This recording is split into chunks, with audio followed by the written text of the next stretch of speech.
स्वागत है आप सभी लोगों का अपने YouTube चैनल स्क्रैच माइंड में। आज के इस वीडियो में मैं आप सभी लोगों को 9 मार्च 2021 के जितने भी महत्वपूर्ण करंट अफेयर्स के प्रश्न होंगे उन सारे प्रश्नों को मैं आप लोगों को बताऊंगा। तो आइए शुरू करते हैं। अभी हाल ही में किस राज्य की सरकार ने 2021 को शिक्षा वर्ष के रूप में घोषित किया है? तो अभी हाल ही में अरुणाचल प्रदेश की सरकार ने 2021 को शिक्षा वर्ष के रूप में घोषित किया है, यानी कि इस प्रश्न का ऑप्शन नंबर 1 सही है। अभी हाल ही में अरुणाचल प्रदेश ने 2021 को शिक्षा वर्ष के रूप में समर्पित किया है दोस्तों। और अरुणाचल प्रदेश की सरकार की योजना शिक्षा के क्षेत्र में 1000 करोड़ रुपए का निवेश करने वाली है, जिसके लिए मुख्य रूप से स्कूलों के बुनियादी ढांचों में सुधार करना है, सूचना एवं संचार प्रौद्योगिकी और डिजिटल पहल के जरिए प्रौद्योगिकी हस्तक्षेप पर ध्यान दिया जाएगा। यह बहुत अच्छा इनिशिएटिव लाया है अरुणाचल प्रदेश की सरकार ने। तो दोस्तों हमें अरुणाचल प्रदेश के बारे में भी पता होना चाहिए। अरुणाचल प्रदेश की राजधानी है ईटानगर और मुख्यमंत्री हैं पेमा खांडू जी, जो कि बीजेपी पार्टी से हैं। अगर गवर्नर की बात करूं तो अरुणाचल प्रदेश के गवर्नर हैं बीडी मिश्रा जी। अरुणाचल प्रदेश के 3 पड़ोसी देश भी हैं दोस्तों, तो आप लोगों को नाम पता होना चाहिए। अरुणाचल प्रदेश के जो 3 पड़ोसी देश हैं उनके नाम हैं भूटान, चीन और म्यांमार। मुख्य न्यायाधीश की बात करूं तो अरुणाचल प्रदेश के मुख्य न्यायाधीश हैं अजय लांबा जी। और लोकसभा सीट की बात करूं तो अरुणाचल प्रदेश की लोकसभा में केवल 2 सीटें हैं। राज्यसभा की बात करूं तो राज्यसभा में केवल 1 सीटें हैं। और विधानसभा की बात करूं तो विधानसभा में 60 सीटें हैं। ब्रह्मपुत्र नदी को अरुणाचल प्रदेश में दिहांग के नाम से जाना जाता है, तो इसे भी आप लोग याद रखिएगा। जो ब्रह्मपुत्र नदी है उसे अरुणाचल प्रदेश में दिहांग नाम से जाना जाता है। अरुणाचल प्रदेश में कुछ प्रमुख नेशनल पार्क भी आप लोगों को देखने के मिलेंगे, जैसे Namdapha national park, Mouling national park, Mehao wildlife sanctuary, Dibang wildlife sanctuary, Itanagar wildlife sanctuary. ये सारे के सारे नेशनल पार्क आप लोगों को अरुणाचल प्रदेश राज्य में देखने को मिल जाएंगे। तो प्रश्न इंपॉर्टेंट है दोस्तों। जो सरकार है अरुणाचल प्रदेश की 2021 को शिक्षा वर्ष के रूप में घोषित किया है, तो आप लोग याद रखिएगा। अगला प्रश्न है, अभी हाल ही में द कंबाइंड कमांडर्स कॉन्फ्रेंस का आयोजन किस राज्य में किया गया है? तो अभी हाल ही में द कंबाइंड कमांडर्स कॉन्फ्रेंस का आयोजन भारत के गुजरात राज्य में किया गया है दोस्तों, यानी कि इस प्रश्न का ऑप्शन नंबर 1 सही है। जो कंबाइंड कमांडर्स कॉन्फ्रेंस का आयोजन है इसे भारत के गुजरात राज्य में किया जा रहा है। तो अभी हाल ही में द कंबाइंड कमांडर्स कॉन्फ्रेंस का आयोजन गुजरात के केवड़िया में किया गया है दोस्तों। 3 दिन तक चलने वाले इस सम्मेलन को 5 मार्च 2021 को रक्षा मंत्री राजनाथ सिंह ने संबोधित किया है। और इस सम्मेलन के अंतिम दिन यानी कि 7 मार्च को प्रधानमंत्री नरेंद्र मोदी जी और राष्ट्रीय सुरक्षा सलाहकार अजीत डोभाल जी सम्मेलन को संबोधित किए थे। कंबाइंड कमांडर कॉन्फ्रेंस में तीनों सेनाओं के कमांडर सशस्त्र बलों से संबंधित मुद्दों के बारे में बात करते हैं। तो ये जो द कंबाइंड कमांडर्स कॉन्फ्रेंस का आयोजन हुआ था, इसमें किस मुद्दों पर बात हुआ था? इसमें तीनों सेनाओं के कमांडर्स सशस्त्र बलों से संबंधित मुद्दों के बारे में बात किए थे। अब दोस्तों यह आयोजन गुजरात राज्य में किया गया है, तो गुजरात राज्य के बारे में भी हमें पता होना चाहिए। गुजरात की राजधानी है गांधीनगर। मुख्यमंत्री हैं विजय रूपानी जी, जो कि बीजेपी पार्टी से हैं। और गुजरात के गवर्नर हैं वर्तमान समय में आचार्य देवव्रत जी। मुख्य न्यायाधीश की बात करूं तो गुजरात के मुख्य न्यायाधीश हैं विक्रम नाथ जी। गुजरात के एक पड़ोसी देश भी है दोस्तों, यानी कि गुजरात की सीमा पाकिस्तान देश के साथ भी लगती है। अब गुजरात की लोकसभा सीट की बात करूँ तो गुजरात की लोकसभा में 26 सीटें हैं। राज्यसभा सीट की बात करूँ तो राज्यसभा में केवल 11 सीटें हैं। और विधानसभा सीट की बात करूं तो गुजरात की विधानसभा में 182 सीटें हैं। Gir forest national park, blackbuck national park, वसंदा national park, gulf Kutch marine national park, ये सभी के सभी महत्वपूर्ण नेशनल पार्क आप लोगों को गुजरात राज्य में देखने को मिलेंगे। गुजरात की समुद्री तट की रेखा सबसे लंबी है, तो इसे भी आप लोग याद रखिएगा। जो गुजरात की समुद्री तट की रेखा है यह सबसे लंबी है, जिसकी लंबाई लगभग 1600 किलोमीटर है। और एक फैक्ट और याद रखिएगा गुजरात से, आप लोग गुजरात से कर्क रेखा भी गुजरती है, इसे भी आप लोग याद रखिएगा। गुजरात राज्य के लोक नृत्य भी कभी कभी पूछ लिया जाता है। तो गुजरात राज्य के जो प्रमुख लोक नृत्य हैं डांडिया है, तिप्पनी, पधर, गरबा, ये सारे के सारे लोक नृत्य कहाँ के हैं? गुजरात के हैं। भारत की पहली लिथियम रिफाइनरी गुजरात में ही स्थापित की जा रही है दोस्तों, इसे भी आप लोग याद रखिएगा। भारत की जो पहली लिथियम रिफाइनरी है कहाँ पर खोली गई है? गुजरात में।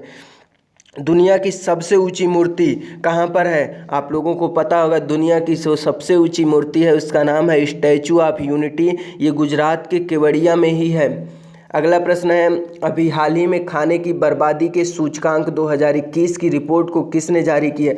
अभी हाल ही में खाने की बर्बादी के सूचकांक 2021 को संयुक्त राष्ट्र पर्यावरण कार्यक्रम के द्वारा जारी किया गया है, यानी कि इस प्रश्न का ऑप्शन नंबर 2 सही है। दुनिया भर में 2019 में अनुमानतः 93 करोड़ 10 लाख टन खाना बर्बाद हो गया है, जो कुल उपलब्ध खाने का 17% है दोस्तों। यह बहुत खराब बात है। कितने लोग भूखों मर जाते हैं और इतने खाने, कुल उत्पाद का 17% खाना बर्बाद हो रहा है, तो काफ़ी चिंताजनक है। संयुक्त राष्ट्र यूएन की ओर से तैयार खाने की बर्बादी के सूचकांक रिपोर्ट, यानी कि UN food waste index report 2021 के मुताबिक इतना खाना घरों, खुदरा दुकानदारों, रेस्तराओं समेत भोजन करवाने की अन्य जगहों पर बर्बाद हुए हैं। और संयुक्त राष्ट्र पर्यावरण कार्यक्रम ने इस रिपोर्ट को जारी किया है, तो आप लोगों को पता होना चाहिए जो खाने की बर्बादी के सूचकांक 2021 का रिपोर्ट जारी हुआ है, किसके द्वारा जारी किया गया है? संयुक्त राष्ट्र पर्यावरण कार्यक्रम के द्वारा जारी किया गया है। इस रिपोर्ट के अनुसार भारतीय घरों में हर साल एक व्यक्ति लगभग 50 किलोग्राम प्रति वर्ष खाना बर्बाद करता। कितना चिंताजनक की बात है दोस्तों। ऐसा नहीं होना चाहिए, हमें खाने को बर्बाद नहीं करना चाहिए, हम लोग इसके प्रति अवेयर रहना चाहिए। अब दोस्तों हम लोग बात कर लेते हैं संयुक्त राष्ट्र पर्यावरण कार्यक्रम के बारे में। ठीक, इसे इंग्लिश में बोलते हैं यूनाइटेड नेशन एनवायरनमेंट प्रोग्राम। अगर इसकी स्थापना की बात करूं तो इसकी स्थापना हुई थी 1972 ईस्वी में। और मुख्यालय कहां पर है? तो संयुक्त राष्ट्र पर्यावरण कार्यक्रम का मुख्यालय आप लोगों को केन्या देश में देखने को मिल जाएगा, नैरोबी शहर में। कार्यकारी निदेशक हैं कौन? संयुक्त राष्ट्र पर्यावरण कार्यक्रम के कार्यकारी निदेशक है प्रेजेंट टाइम में इंगर एंडरसन। अब दोस्तों मैं आप लोगों को कुछ महत्वपूर्ण इंडेक्स के बारे में बता दे रहा हूँ, सूचकांक के बारे में बता दे रहा हूँ, जो आने वाले एग्जाम के लिए महत्वपूर्ण साबित हो सकते हैं। जैसे अभी हाल ही में आवास और शहरी मामलों के मंत्रालय द्वारा जारी ईज ऑफ लिविंग इंडेक्स में शीर्ष पर कौन सा शहर रहा था? तो भारत का बेंगलुरु शहर शीर्ष पर रहा था ईज ऑफ लिविंग इंडेक्स में। ईज ऑफ लिविंग इंडेक्स किसके द्वारा जारी किया जाता है? आवास और शहरी मामलों के मंत्रालय द्वारा जारी किया जाता है। अभी हाल ही में एक रैंकिंग और जारी किया गया था जिसका नाम है QS वर्ल्ड यूनिवर्सिटी रैंकिंग 2021 में कौन सा यूनिवर्सिटी शीर्ष पर रहा था? तो इसमें मैसाचुसेट्स प्रौद्योगिकी संस्थान शीर्ष पर रहा था। ब्लूमबर्ग ने अभी नवाचार सूचकांक इंडेक्स 2021 को जारी किया था जिसमें दक्षिण कोरिया देश शीर्ष पर रहा था। तो आप लोग याद रखिएगा दोस्तों, ये कुछ महत्वपूर्ण सूचकांक थे जो आने वाले एग्जाम के लिए महत्वपूर्ण साबित हो सकते हैं। अगला प्रश्न है, अभी हाल ही में उड़ीसा के मुख्यमंत्री नवीन पटनायक जी ने कहाँ भारत के पहले वर्ल्ड स्किल सेंटर का उद्घाटन करने जा रहे हैं? तो अभी हाल ही में उड़ीसा के जो मुख्यमंत्री हैं नवीन पटनायक जी, ये उड़ीसा के भुवनेश्वर शहर में पहले वर्ल्ड स्किल सेंटर का उद्घाटन किया है, यानी कि इस प्रश्न का ऑप्शन नंबर 3 सही है। तो अभी हाल ही में उड़ीसा के मुख्यमंत्री नवीन पटनायक जी ने वर्ल्ड स्किल्स सेंटर्स का उद्घाटन किया। तो आप लोग याद रखिएगा, उड़ीसा के जो मुख्यमंत्री हैं नवीन पटनायक जी, इन्होंने वर्ल्ड स्किल सेंटर का उद्घाटन किया है। वर्ल्ड स्किल सेंटर एक प्रमुख उन्नत कौशल प्रशिक्षण संस्थान है। यह उड़ीसा कौशल विकास परियोजना के तहत एशियन डेवलपमेंट बैंक के साथ और ITE यानी कि एजुकेशनल सर्विस सिंगापुर में ज्ञान भागीदार के रूप में सहायता के तहत स्थापित किया गया था। अगर हम लोग बात करें वर्ल्ड स्किल्स सेंटर की स्थापना लगभग 1342.2 करोड़ रुपए के बजट में की जा रही है। यह राज्य के सर्वश्रेष्ठ ITI और पॉलिटेक्निक के छात्रों के लिए दीर्घकालिक विनिर्माण और सेवा कार्यक्रम चलाएगा। काफ़ी महत्वपूर्ण है, जो कि उड़ीसा के मुख्यमंत्री द्वारा योजना चलाई गई है। जो सेंटर की स्थापना की गई, सेंटर का नाम है वर्ल्ड स्किल सेंटर, आप लोग याद रखिएगा। अब मैं आप लोगों को बता दे रहा हूँ, भारत में कुछ ऐसे पहले और भी चीज़ें खोले गए हैं, उनका उद्घाटन हुआ है, उनके बारे में भी मैं बता दे रहा हूँ। जैसे देश का पहला इग्लू कैफ़े कहाँ पर खोला गया था? तो देश का पहला इग्लू कैफ़े जम्मू कश्मीर शहर में खोला गया था? जम्मू कश्मीर राज्य में खोला गया था दोस्तों, जो कि अब राज्य न रह के क्या हो गया है, केंद्र शासित प्रदेश हो गया है। देश के पहले एम्प्यूटी क्लिनिक का उद्घाटन कहाँ पर किया गया था? देश के पहले एम्प्यूटी क्लिनिक का उद्घाटन चंडीगढ़ केंद्र शासित प्रदेश में किया गया था। पहली एशियाई ऑनलाइन शूटिंग चैंपियनशिप में भारत ने सबसे ज़्यादा पदक जीते हैं दोस्तों, तो इसे भी आप लोग याद रखिएगा। अगला प्रश्न है, अभी हाल ही में IPL 2021 का आयोजन भारत के किस देश अभी हाल ही में IPL 2021 का आयोजन होने वाला है, तो यह किस देश में होने वाला है आप लोगों को बताना। तो यह अपने देश भारत में होने वाला है, यानी कि इस प्रश्न का ऑप्शन नंबर 1 है। इसके पिछले वाला IPL कहाँ पर हुआ था? UAE देश में हुआ था, तो आप लोगों को पता होना चाहिए। अभी हाल ही में 2021 में IPL का 14वां संस्करण खेला जाना है और पहले मैच 9 अप्रैल 2021 में चेन्नई में होगा और यहाँ मुंबई इंडियंस और रॉयल चैलेंजर्स बंगलोर के बीच मुकाबला होगा दोस्तों। तो ये जो IPL 2021 का आयोजन है यह भारत में ही होगा, कहीं और नहीं होगा। और दुनिया के सबसे बड़े cricket stadium Narendra Modi cricket stadium में 30 मई 2021 को फाइनल मैच खेला जाएगा। तो ये भी आप लोग याद रखिएगा, यहाँ से एग्जाम में प्रश्न पूछे जा सकते हैं। तो मैं IPL के बारे में बता दे रहा हूँ। IPL का पूरा नाम है इंडियन प्रीमियम लीग, जिसे हिंदी में बोलते हैं इंडियन प्रीमियर लीग। IPL का पहला संस्करण 2008 में खेला गया था, तो इसे आप लोग याद रखिएगा। जो IPL का पहला संस्करण था इसे कब खेला गया था? तो 2008 में खेला गया था। और इस बार का कौन सा संस्करण है? तो 14वें नंबर का संस्करण खेला जाएगा।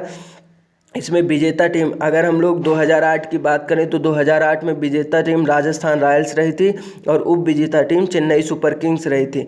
2020 की बात कर लूँ, जो पिछली बार खेला गया था, 2020 IPL का 13वां संस्करण UAE देश में खेला गया था।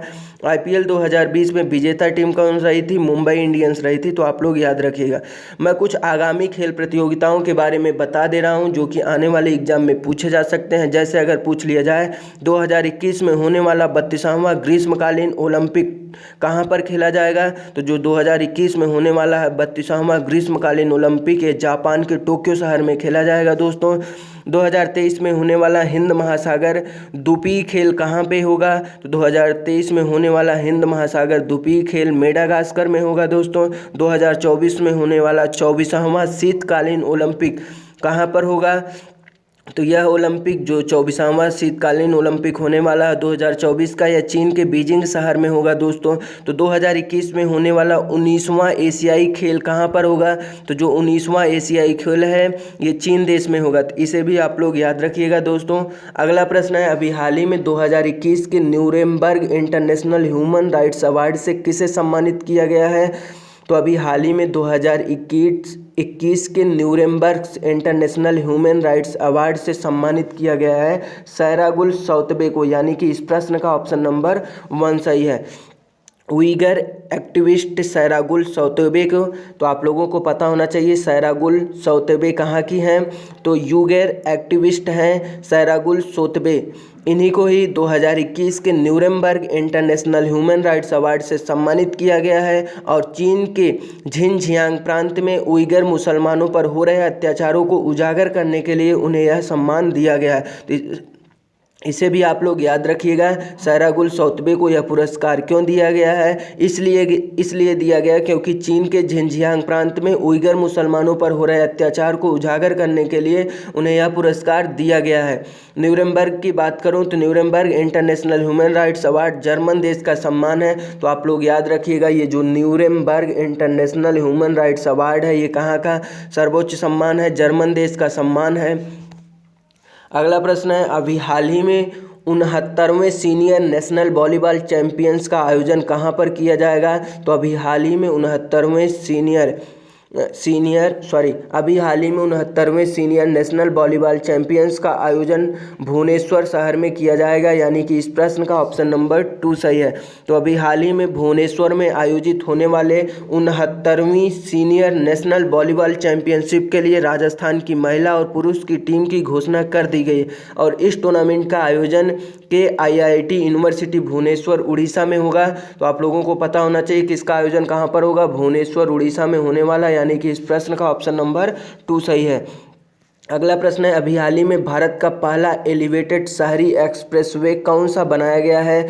तो अभी हाल ही में भारत का पहला एलिवेटेड शहरी एक्सप्रेसवे द्वारिका एक्सप्रेसवे बनाया जा रहा है, यानी कि इस प्रश्न का ऑप्शन नंबर 2 सही है। सड़क परिवहन और उच्च राजमार्ग मंत्री नितिन गडकरी जी ने कहा है कि द्वारका एक्सप्रेसवे अगले वर्ष अगस्त तक बनकर तैयार हो जाएगा और इस एक्सप्रेसवे की लंबाई जो होगी 29 किलोमीटर है, जिसमें 18.9 किलोमीटर हरियाणा में और 10.1 किलोमीटर दिल्ली में है। तो यह द्वारिका एक्सप्रेसवे तैयार हो जाएगा, जो कि भारत का पहला एलिवेटेड शहरी एक्सप्रेसवे होगा। तो आप लोग याद रखिएगा कौन सा एक्सप्रेसवे है, द्वारिका एक्सप्रेसवे है। अगला प्रश्न है, अभी हाल ही में Asia Pacific rural and agriculture credit association के नए अध्यक्ष किसे बनाया गया है? तो अभी हाल ही में Asia Pacific rural and agriculture credit association के नए अध्यक्ष के रूप में नियुक्त किया गया है GR चिंताला जी को, यानी कि इस प्रश्न का ऑप्शन नंबर 1 सही है। तो अभी हाल ही में Asia Pacific rural and agriculture credit association एक अंतर्राष्ट्रीय संगठन है। तो आपको पता होगा, सबके बारे में पता होगा, इसके बारे में तो आप लोगों को पता ही होगा कि Asia Pacific rural and agriculture credit association क्या है। एक अंतर्राष्ट्रीय संगठन है जो कि सूचनाओं के आदान प्रदान एवं संस्थानों के निर्माण का कार्य करता है। GR चिंताला जी को अभी हाल ही में Asia Pacific rural and agriculture credit association के नए अध्यक्ष के रूप में नियुक्त किया गया है। तो आप लोग याद रखिएगा। अभी हाल ही में कुछ और नियुक्तियां हुई हैं, उनके बारे में भी बता दे रहा हूं मैं आप लोगों को, जो आने वाले एग्जाम के पार्ट बन सकते हैं। जैसे हॉकी इंडिया के अध्यक्ष किसे बनाया गया है? ज्ञानेंद्रो लिंगोबाम को बनाया गया है। लोकसभा के महासचिव के रूप में किसे नियुक्त किया गया था? तो लोकसभा के महासचिव के रूप में उत्पाल कुमार सिंह को नियुक्त किया गया। तो आप लोग याद रखिएगा। अभी हाल ही में सीमा सड़क संगठन यानी कि BRO के महानिदेशक के रूप में राजीव चौधरी जी को नियुक्त किया गया है। तो याद रखिएगा आप लोग। अगला प्रश्न है, अभी हाल ही में आर्मी इंस्टीट्यूट ऑफ टेक्नोलॉजी द्वारा लाइफ टाइम अचीवमेंट अवार्ड से किसे सम्मानित किया गया है? तो अभी हाल ही में आर्मी इंस्टीट्यूट ऑफ टेक्नोलॉजी द्वारा लाइफ टाइम अचीवमेंट अवार्ड से सम्मानित किया गया है डॉक्टर रमन गंगाखेडकर जी को, यानी कि इस प्रश्न का ऑप्शन नंबर 2 सही है। तो अभी हाल ही में आर्मी इंस्टीट्यूट ऑफ टेक्नोलॉजी द्वारा डॉक्टर रमन गंगाखेडकर को लाइफ टाइम अचीवमेंट अवार्ड से सम्मानित किया गया है। उन्हें यह पुरस्कार आर्मी इंस्टीट्यूट ऑफ टेक्नोलॉजी के 27वें स्थापना दिवस पर दिया गया है और कोरोना वायरस के महामारी में दौरान महामारी के विज्ञान के क्षेत्र में सराहनीय योगदान के लिए डॉक्टर रमन गंगाखेडकर को लाइफ टाइम अचीवमेंट अवार्ड से सम्मानित किया गया है। तो जो डॉक्टर रमन गंगाखेडकर थे, इन्हें लाइफ टाइम अचीवमेंट अवार्ड से क्यों सम्मानित किया गया? इसलिए सम्मानित किया गया क्योंकि इन्होंने कोरोना वायरस के समय महामारी के दौरान महामारी विज्ञान के क्षेत्र में सराहनीय योगदान के लिए दिया गया था। अगला प्रश्न है दोस्तों, ये आप लोगों के लिए है। अगर इस प्रश्न का आंसर आप लोगों को पता है तो कमेंट बॉक्स में फुल डिटेल के साथ बताइएगा। प्रश्न है, हाल ही में नगर पालिका प्रदर्शन सूचकांक 2020 में कौन सा शहर टॉप पर रहा है? तो इस प्रश्न का आंसर आप लोगों को कमेंट बॉक्स में बताना है। ये रहा आज के करंट अफेयर्स का कंप्लीट वीडियो। अगर वीडियो आप लोगों को पसंद आ रहा है तो अपने दोस्तों के साथ भी शेयर कर सकते हैं। Thank you for watching this video.